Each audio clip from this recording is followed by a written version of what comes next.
ഇന്ന് ഞാനൊരു മുരിങ്ങയിറച്ചി ഫ്രൈ ചെയ്യുന്ന വീഡിയോ ആയിട്ടാണ് വന്നേക്കണത്. ഇത് ഞങ്ങളുടെ വീടിൻ്റെ ഫ്രണ്ടിലെ പുഴയിൽ നിന്നും എടുത്തതാണ്. ഇത് കറി വെക്കേണ്ടത് ഒരു അടി കട്ടിയുള്ളൊരു കലത്തിലായിരിക്കണം.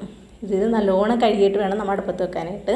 ഇതിലോട്ട് 2 പച്ചമുളക്, കുറച്ച് ഇഞ്ചി, കുറച്ച് വേപ്പില, ആവശ്യത്തിന് ഉപ്പ്, കുറച്ച് മഞ്ഞൾപ്പൊടി എന്നിവ ചേർത്ത് നല്ലോണം ഇളക്കിയിട്ട് ഇത് മൂടി വെക്കണം. എന്നിട്ട് ഇത് തിളച്ച് കഴിയുമ്പോൾ നമ്മളിത് ഫ്ലെയിം കുറച്ചിട്ട് ഇടയ്ക്കിടയ്ക്കൊന്ന് ഇളക്കിക്കൊണ്ടിരിക്കണം. ഇത് നല്ലോണം വെള്ളം വറ്റിയിട്ട് വേണം നമ്മൾ ഫ്രൈ ചെയ്യാനായിട്ട്. ഇത് ഫ്രൈ ചെയ്യാനായിട്ട് 2-3 ചുവന്നുള്ളി, 1 കഷ്ണം വെളുത്തുള്ളി, ഒരു ചെറിയ കഷ്ണം ഇഞ്ചി, കുറച്ച് കുരുമുളക്, വേപ്പില ഇവ ചതച്ചെടുക്കണം. എന്നിട്ട് ചട്ടി അടുപ്പത്ത് ചൂടായി കഴിയുമ്പോൾ ഈ ചതച്ച വെളിച്ചെണ്ണയിലോട്ട് ഇട്ടിട്ട് അതധികം മൂക്കരുത്.